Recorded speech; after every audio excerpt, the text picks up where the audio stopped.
Hello and welcome to Automotive Retail Trends and Opportunities, brought to you by Experian Automotive. My name is Amy Hughes. I am joined today by Laurel Malhotra. We are excited to bring you some insights on the current automotive landscape, covering off on insights, trends, and generational ownership. I'd like to thank Laurel for being with us here today. Laurel is our Director of Marketing for our OEM services and marketing solutions. Laurel comes to us with over 20 years digital marketing experience in the automotive health and education verticals. She lives in Evanston, Illinois. She is currently engaged with Experian's automotive OEM agencies, publishers, and platform partners. And she will be bringing us insights on the younger generation, vehicle ownership, the ways that we should be marketing to them, and their growth within the industry as a whole. Before we get to that, I'd like to take you through the key takeaways for our time together today. So utilizing insights from Experian's vast data sets, we're going to look and compare automotive retail and finance trends to a range of economic indicators, track conquest opportunities in each state by off-lease, off-loan, and in equity. And as I alluded to moments ago, have Laurel bring us focus on the younger generation of auto ownership, their vehicle preferences, and the special considerations that we should be taking when we're marketing to them. So let's talk a bit about the things that Experian brings to the automotive industry by way of our unique data assets. As you can see here, it takes three things to sell a vehicle, we like to say: a car, a customer, and credit. And at Experian, we have a unique ability to see into those data sets and learn from them, because all of those data sets exist under one roof within Experian. And we are the primary data source for all three. We are the only primary data source for all three, I should say. So as you see some of these insights come to light, often the question that we get is, well, how do you know that, Experian? And so just want to spend a bit of time here foundationally talking through the data sets that Experian does hold within our under one roof, as we say. The North American Vehicle Database, which does give us that key insight into ownership, history, loyalty. Of course, we have our credit database, helping us understand marketing efficiency and improving customer satisfaction, learning from those finance trends. Our National Fraud Database, our Identity Resolution Tool Set for finance, government, and business, and our Consumer View Database, which we'll talk a good bit about today, gives us that distinct consumer details and personas that helps us learn how to best target and market to the automotive consumer. And then lastly, we have our Online Activity Database. So as we said at the beginning, it's our goal to help you bring insight to the automotive industry through the data sets that we serve and that we analyze on a daily basis on behalf of the industry. But it's been interesting times. So we've been through a good bit in 2020, and it is a testament to our industry, the resiliency and the resolve that we've shown. We've been among the leaders in industries to rebound and recover post-COVID-19. And despite the business restrictions and the factory shutdowns that we experienced in March, we have seen automotive registrations rebound. Over the past few months, we've seen them almost return to pre-pandemic levels. So it's hard to overlook, though, the fact that we need to sort of learn from these experiences and have a readiness plan, have things that allow us to plan and plan out scenarios that will allow us to be more successful, and have tools that will help us navigate recovery. As we all know, there sort of is going to continue to be a bit of instability across some economic indicators. And so at Experian, we'd like to help, and we want to allow you to be more strategic, more efficient, and more agile. So with that economic outlook changing seemingly every day, we need to rely more heavily on data to adapt. And so what we've brought to you as a tool in that regard is our Automotive Marketing Insights dashboard. And I'm Amy Hughes. I don't believe I introduced myself beyond the fact that I am the Director of Dealer Insights at Experian. Happy to be with you. I serve our dealer sales team in their efforts, particularly in the dealer marketing space. And so I'm going to jump right in here, and at the end, we will have time for questions. So if you see our Automotive Market Insights dashboards here, I'm just going to take a moment and switch us over to the live version of that Insights. So it's accessible and updated monthly to everyone. It's accessible to everyone, updated monthly. And what we show here is sort of those correlations between automotive registrations and the economic indicators. And what does that mean for us? So as you can see, it's quite obvious as we look across these market trends that a drop in interest rate leads to a lift in registrations, as you can see here. Certainly something that we've all experienced, but to what degree in the midst of the economic indicators that are facing us today. Another available indicator for you to take a look at, which we see, is obviously unemployment causes a bit of a stall within those automotive registrations. We see that take about a month, if you will, to have that show up in the trends that we see in our registration data. But you can just change these at will and begin to assess how you would scenario plan for your team. So if we're seeing that unemployment, as you can see, come back down as we're nearing December here, and moving beyond December, I should say, it's come back down almost to the point that it was pre-pandemic. So as we are watching sort of all of the recovery efforts for the nation come into play, we'll be able to help you see that unemployment hopefully return to pre-pandemic levels, and the correlative change in automotive registrations. We do see a bit of a strange curve here, as we know the election can cause a bit of hesitancy in the market overall, but you can dig deeper into that and see things like consumer sentiment, the consumer price index, and gas prices, which have always historically sort of shown a correlative lift and decline with registrations as well. So the key thing here is that we want you to know that you can access this, put it up on the sort of whiteboard or projector in your team meetings with your agency members, your dealership personnel, and really begin to look for what are the scenarios that we should be planning for from a budget perspective, as well as from an operations perspective, as we continue to face bits of uncertainty and shifts in the economic indicators. Next, we have an entire section that does similar trending for new loan rates, credit scores, payments, loan to value ratio, MSRP, and those correlating economic indicators. And then a favorite, of course, given that Experian is working with dealerships every day to get those loans and those credit ratings through the system, is the credit score by state. So you can see an average across the entire nation of what that credit score is. You can actually look all the way back to 2015 and see how it has trended, particularly in these most recent months. What we have seen since the beginning of 2020, if you will, is that average credit score was 720. We've seen it dip just a bit, but in some areas, particularly in the Midwest, you see really, really strong new car credit scores, a bit softer down south here. And so having access to that with just a click will really enable your team to see where you are. You can adjust that, of course, for used credit score and all of these various finance trends. And then obviously knowing the status of where things are currently is important. It gives us an opportunity to react and recover and create strategies. But I think equally as important, it's to know where the opportunity is. So we give you that in a very clear picture here. Certainly by model class, you can see luxury, non-luxury, and you can also sort of scroll over each state to understand where is the opportunity for my store.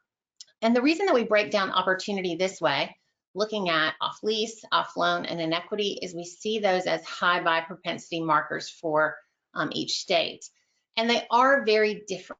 So as you're planning your scenarios, charting your path to recovery, your plan, if you're a New York dealer, is going to look very different than if you are a dealer in Florida.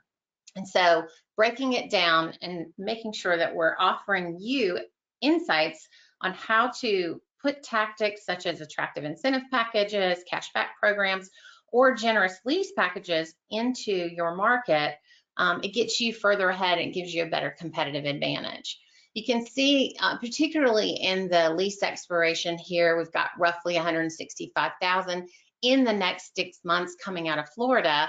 And if you scroll just over to Texas, which is also, one of the 3 states with the highest amount of opportunity, how drastically that drops. So obviously, different scenario planning, different states, but all here for you to assess and work through with your team. We also touch on auction volume. We all know there's been a bit of an inventory shortage, and that may be an understatement. So being able to see where that auction volume is and by make, so that you can check and see if you are a Chevy dealer and you really need more trucks, it's right here for you what region has the highest volume based on auction. And then lastly, we really highly recommend that you take this down to the sort of micro level and look at that hyper-local data near your store. So we give you the opportunity to do that right here. You just simply click Request Custom Insights, fill out a brief, quick form, and a member of our team can take this down to the insights that would really come to light as you plan to scenario plan for moving more models in the 5 zip codes around your store. So thank you for your time there. I'm going to switch us back over to our PowerPoint and just do a quick audio check with our team, make sure that we're still rolling and seeing things correctly before we move on. Okay. So we're going to dig into a poll question. We'd like to hear from you on what you are seeing in your market. So our first poll question is, which model segment is moving most effectively now within your region? And this is for agencies and dealerships alike. As you are creating your campaigns and breaking apart your budgets, which segment is sort of most in demand? We'll just give you guys a moment to go ahead and put in your responses. I see those coming in. And that's great. Okay, I think we can close that out and see what answers we've gotten. So not surprising, trucks, always in demand, and we are seeing that within our data as well. Laurel will talk a bit about how that's coming into the younger generations here shortly. And then tied for the other half is crossover and SUV. Okay, good to see. I would say our next question is an important one to follow on to that. Our next poll question is in regards to the scarcity of inventory. So we'll go ahead and pop that question up.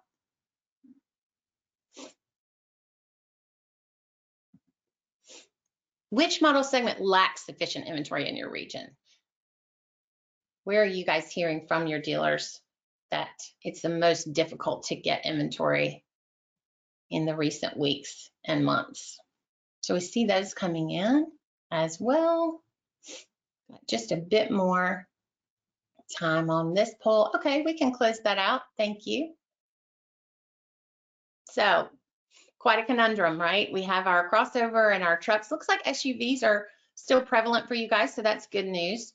But again, we have to look back to the data so that we can scenario plan for situations like this. So thank you for your participation, and we'll move on.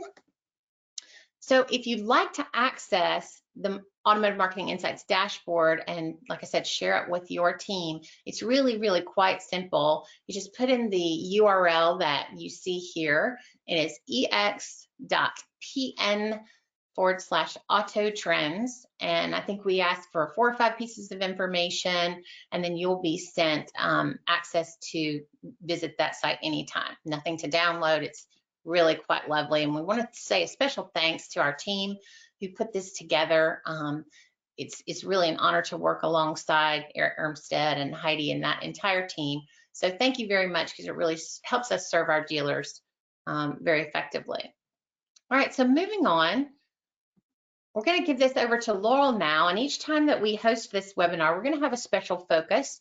And today's special focus, as we mentioned, is the younger generation, their ownership, and what that pattern, the patterns that we see there are going to do to shape the way that we sort of build our recovery plans and our response to the registration data that we see on a regular basis. So Laurel, I will hand this over to you quite literally through the webinar system here, and we'll let you take us through your findings. We appreciate you being with us today. All right, thanks, Amy. Really appreciate the invitation to present. This is a study that we first did at, I guess, end of 19, and we updated it and released it on January 8th. We'll be doing, so it's reflective of sales through October 31st, 2020. And we're going to be doing a quarterly update of this. When we did our first study of the younger generation, in 2019, we really focused on millennials and kind of like busting this myth that millennials don't buy vehicles. And this year, we sort of broadened it a bit so that we can help illuminate more opportunity in the marketplace as everybody's life changed a bit in 2020. So it's good to sort of like get a baseline. All right, so I don't know how much you know about the work that Experian Auto does for the OEMs, agencies that work with them, tier 1 and tier 2, and then the technology platforms that they work with. But the work we do helps OEMs and their partners really link disparate data, understand those consumer segments that work best for them or represent their best prospects. We work with them to help reach the consumer segments. So we have the ability to bring all of those data sets together and identify the best audiences for them and where they can find them. We then help our customers activate across omni-channel, digital, TV, social platforms, and then we also help them measure their campaign performance or their overall marketing performance. Just wanted to sort of set that up, make sure I get. All right, so sort of getting into the study now. The myth that we are trying to bust here is younger generations don't buy new vehicles, when in fact millennials and Gen Z combined are the largest generation cohorts buying new vehicles right now.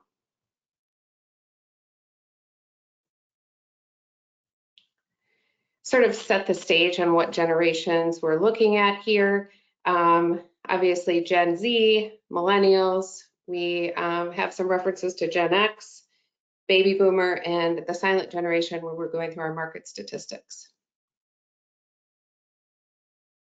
So what are some characteristics of millennials? Well, we know they're better educated than their predecessors. They're less likely to marry. They start their families later, and they have, they have higher education than their predecessors and higher incomes, and they are more ethnically diverse than their predecessors.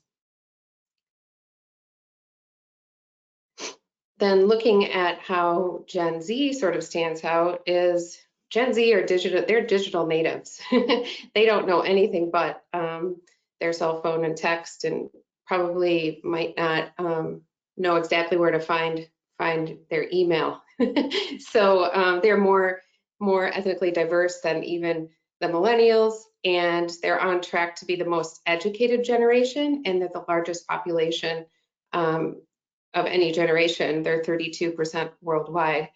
The ages of the Gen Z that we looked at were current ages 18 to 26, because we are identifying when you become an adult, that's probably when you're most likely to buy your first vehicle. So the sort of how we started was, let's look at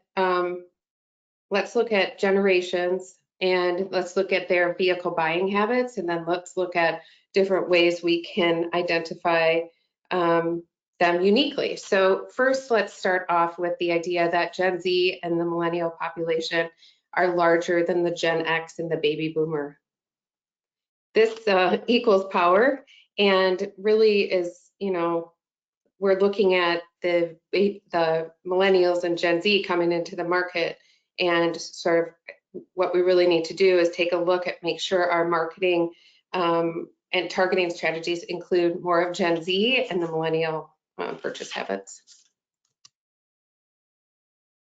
So those are the generation statistics and the population statistics. Now we're moving to the new vehicle buying statistics. And by generation, if you look here from left to right, you could see that baby boomers have really dominated the share of the automotive new vehicle marketplace. But as time moves on, you could start to see the orange bar move up. And we combined the Gen Z and the millennial to show and identify that growth over time. And we see the same thing. They're now the largest new vehicle buying cohort. Their percentage has increased from 20% in 15, 20% in 15, all the way to 35, almost 35% in 2020. All right, so where is that, like, one of the things we were looking for is, all right, where is that growth really coming from? And we dug a little bit deeper and identified that if you split the younger millennials and the older millennials, you could start to see how volume changes and share changes indicate that there is an opportunity within the Gen Z and even the younger millennial marketplace.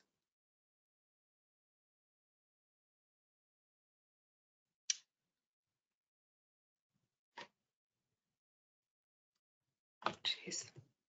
There we go. All right, so when you think through sort of generation shares of auto purchase, we've now started to think through what does Gen Z, younger millennial, and older millennial look like? And this again shows that same trend that we had seen before, where we've got growth within Gen Z and the younger millennial over time, and then we start to see the older millennial purchase rate sort of flatten out here. So really, again, just looking at the growth of share, new vehicle auto purchase over time between Gen Z and the younger millennials. Again, that was share, and we're seeing the same thing here on volume. So again, just sort of, reiterating the point of the growth in those markets. So we got the age, so we broke out the age, and now we're looking at ethnicity. We have the ability to bring in the ethnicity and overlay it as a demographic onto vehicle ownership along with age, and we can start to see the major differences between these groups. Each one of the cohorts sort of have a predominant ethnicity that is, creates the makeup of their specific cohort.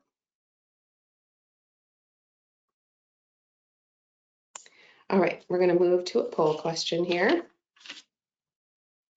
All right, so as we sort of think through the media types that you use, what are the media types that you use to reach your potential customers?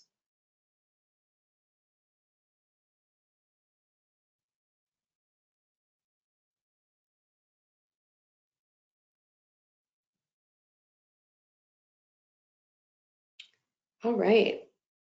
Wow, it looks like a pretty good spread across the board, which is wonderful because it indicates that everybody here is doing omni-channel marketing. And the approach that Experian Auto takes and Experian Marketing Services take with their customers is that really identifying that segmentation that draws into your audience planning, which can draw into your media planning, which draws over to your media activation, and really helps to create that consistency.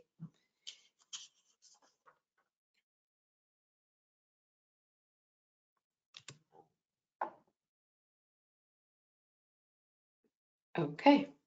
All right, we can move into understanding how Gen Z and the younger millennials and older millennials utilize finance tools.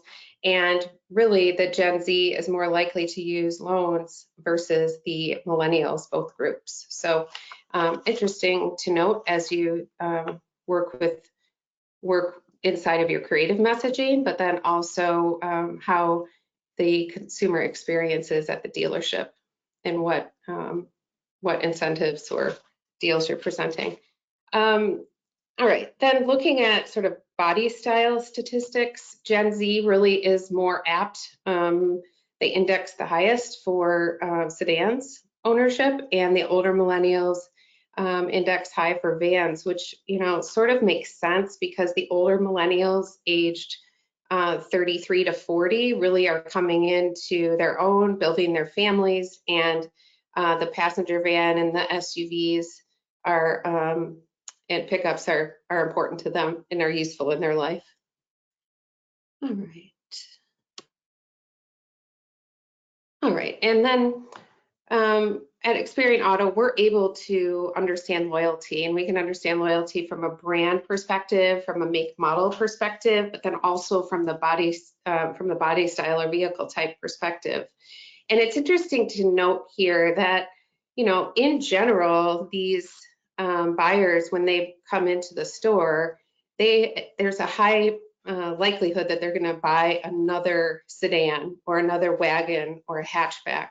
But as we move over here to the right, you could see they're going to be more open to another type of vehicle if they're in a pickup or a minivan or a full-size van. And this creates an opportunity for brands to make sure to keep them in the brand family and be sure to be messaging about the lineup that they offer. So we got through the market statistics, and what do the market statistics tell us is, they really tell us that OEMs and retailers need to be capturing those Gen Z and younger millennials as they enter the marketplace, and it's opportunity to keep them or bring them into and then keep them in the brand family. We see that Gen Z and younger millennials are more likely to buy cars and hatchbacks, and there are differences in purchase behaviors between these groups, and applying the segmentation to your market strategy might be one way to identify a little bit more opportunity for yourself. All right, just take a pause there, and really wanted to help sort of say, all right, what do you do with these? For our clients, we go through analyses on market statistics. We help them identify the best audiences for them and their customer segmentation. We apply all of our data sets, we apply psychographics, insights, and with those, we are able to create a segmentation that's available to everybody in the marketplace. And I really like the mosaics because they are a good way to identify how each group is unique, and they group consumers together based on similar characteristics. These are complex models that provide a segmentation model, but the mosaic provides an easier way to understand those groups of consumers.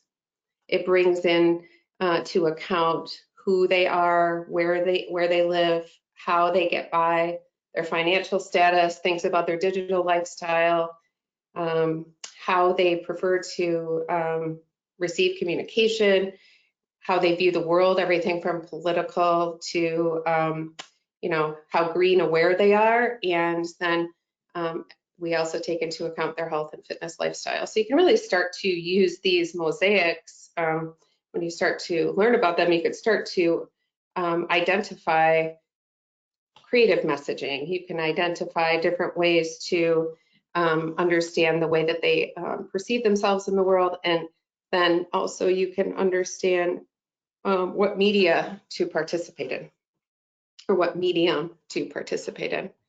The the analysis we used the mosaics for is really to get an idea of where these younger generations who are buying vehicles fit in mosaics, because this can illuminate opportunity for the marketer. So we've got, with mosaics, Mosaic offers 7 groups, but then draws into 66 subtypes, which help you understand a detailed demo, psychographic, and lifestyle. It can help you identify prospects and the best channel to reach them. And if when it's used in consumer segmentation, it helps create consistency, and again, helps you create messaging that's consistent omni-channel. And today we're going to dig into a few of these, but you can learn more at segmentationportal.com, where we allow you to explore all of these. And there's even an opportunity there to get a profile of a set of consumers that you'd like to identify. If you have customers that you'd like to identify what mosaics they fit into, we can do that. We just need zip codes. So, all right. So in our planning analysis, we overlaid the age onto car ownership, and then the mosaics to identify age cohort preference to help unlock strategy and opportunity in our strategy. And we found that 5 mosaics pop for the auto owners of these ages. They are digitally savvy, fast track couples, influenced by influencers, couples with clout, and no place like home.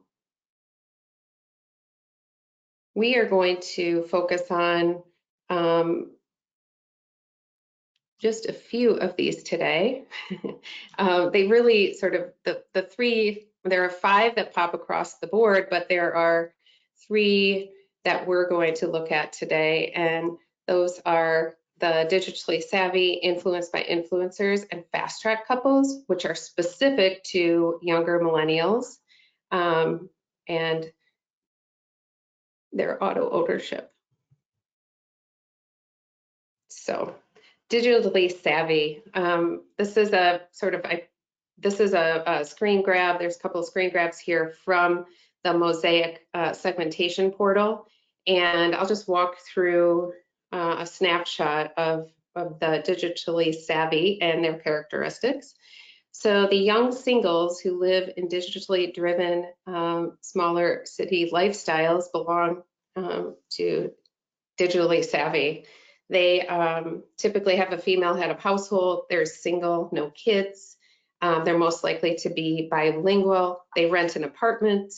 Their occupations are blue collar and administrative. They have an average credit risk. They are gamers. They're not much for linear TV, and they love cooking and theme parks. When we overlay the ownership of younger millennials within digitally savvy, we can see that they own trucks, SUVs, and a sedan. So we see again that sedan popping for the younger millennials, which coincides with what we saw in registration data. So I mentioned that mosaics can tell us their buying styles and where to find them in media channels. So the digitally savvy buy online, and they are deal seekers. So, finding that they prefer digital video, text, and radio. And, they are going to look for, they like to do online shopping. So they're going to look for deals online, and they're very receptive to incentive messaging.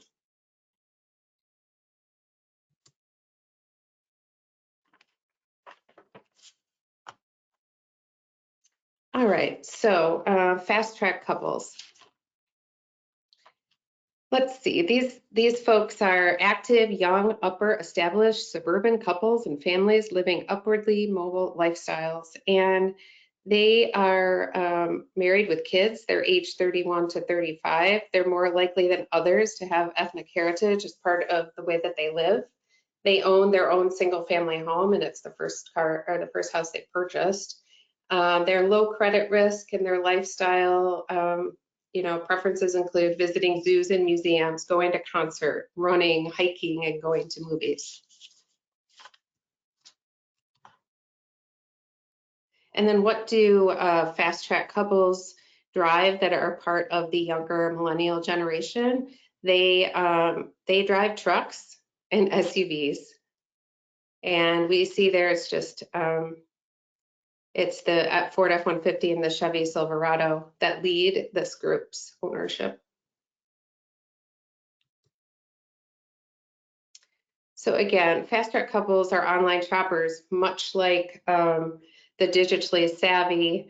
These folks care a little bit more about quality, and they are very savvy researchers. So they again are going to be receptive to incentives, but they really like to do their buying online as well.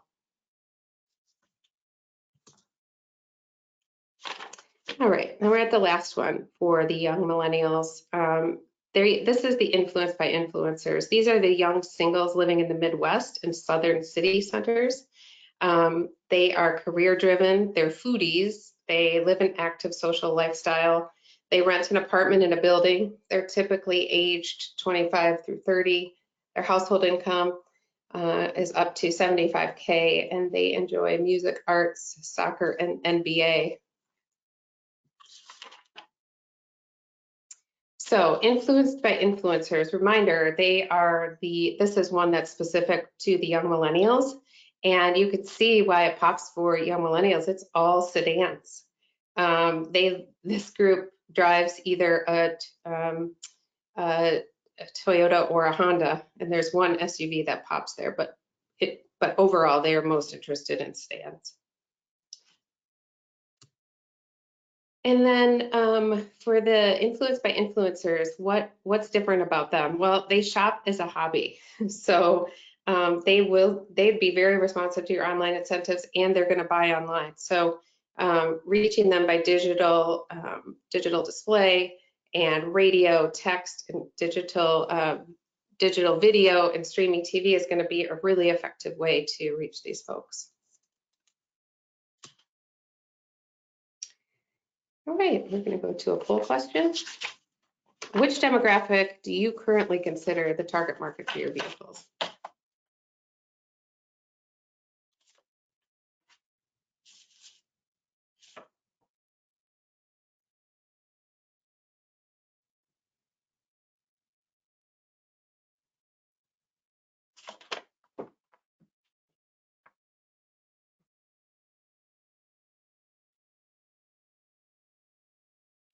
All right, the leading is 25 to 54, and then 18 to 34,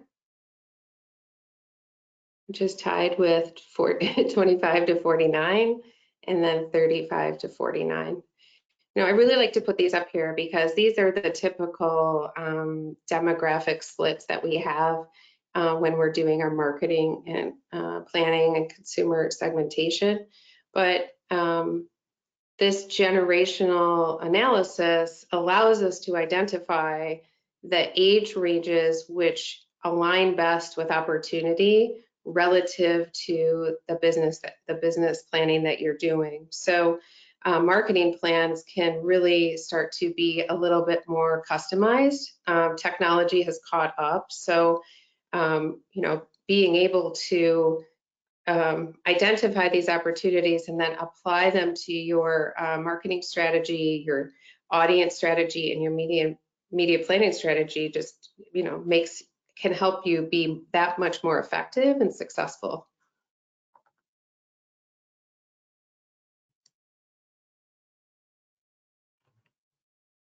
So how do we put all of this together? Let's see.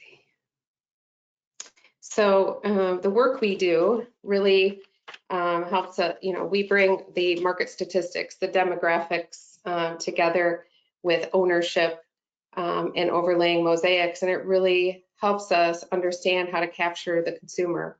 And when we take these insights and apply them, we really apply them simply to the typical purchase funnel, which, you know, your goals typically between tier 1 and tier 2 and tier 3 are to move them through the funnel. And at the top of the funnel, you can use the insights to build awareness, like the more scalable audiences are where you're going to use those. And those are the mosaics and or your age, and then with an overlay of geography. And then next, you're going to build consideration, but depending on the cohort you're looking to attract, either off loan or off lease, and then attach those leading mosaics so you can really start to hone in, and then combine with the owner of the vehicle class, and that gives you a really strong target for building consideration. And then converting to a sale, we recommend the auto hyper targeting off lease and off loan or in equity to capture those folks who are 60 days before, like 60 days before, who came into lease or came off lease or off loan, and then 60 days after. And of course, including your competitive set. And then, you know, it's always nice to be able to give an example, use the insights and apply them to our strategies.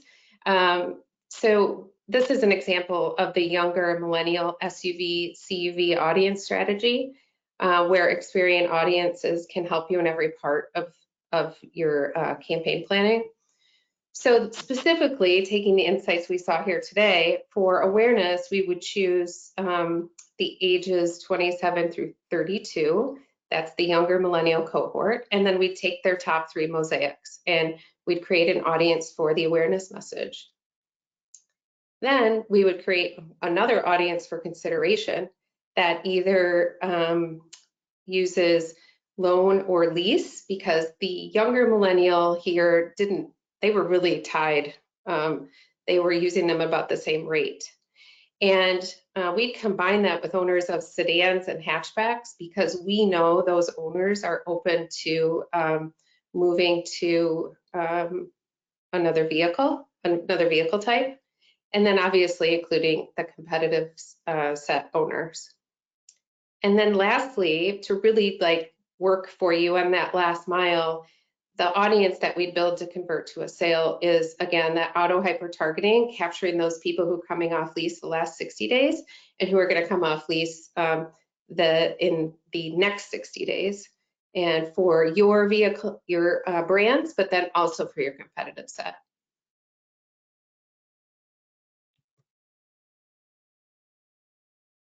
All right, so as we wrap up, really, you know, the key takeaways here for today are building those audiences to reflect the purchase behavior, where you can combine age and the mosaic cluster. There's also a major difference in their lifestyles, and that has an impact on the vehicle choice.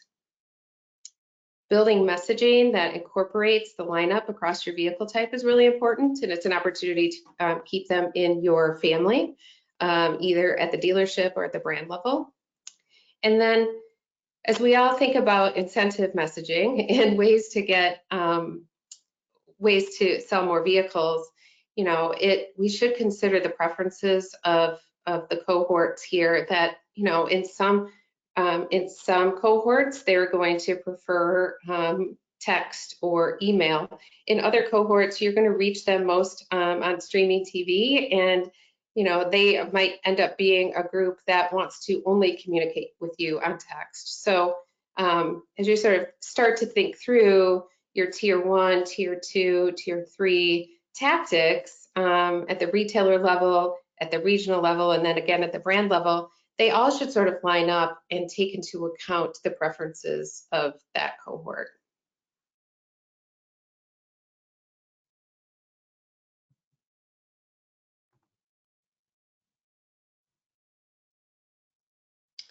All right.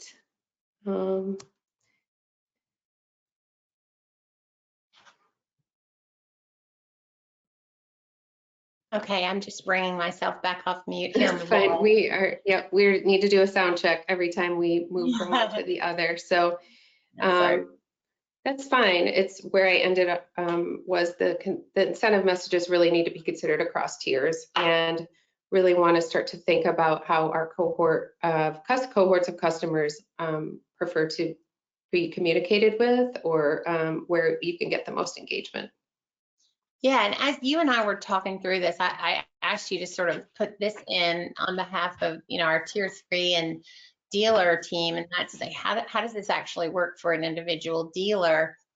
And so I just wanted to line that up and show that it is available at those, specific zip code levels in a nice, neat strategy, as you're looking at that competitive set, and really at the dealer level as you're looking model to model in a head-to-head battle for who's going to win. So you can see we're looking in Denver.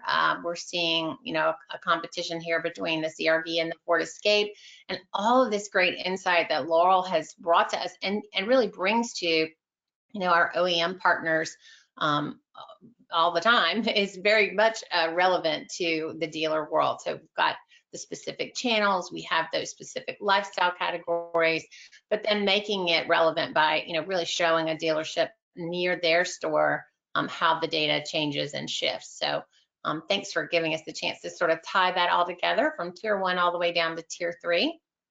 And you did a great job. We really appreciate all that. It's important. I think it's interesting to note that, we've had this pandemic sort of shift our behavior to sort of a contactless delivery and more digital retailing in the industry as a whole. And certainly there are solutions that are coming to the market that make that easier. I wonder how much that affected this growth in this cohort. I wonder if it will bear true when we're hopefully and looking at these numbers in 2022 to see if they're continuing to grow. It certainly is a trend, but I wonder how much that played into the success in that cohort.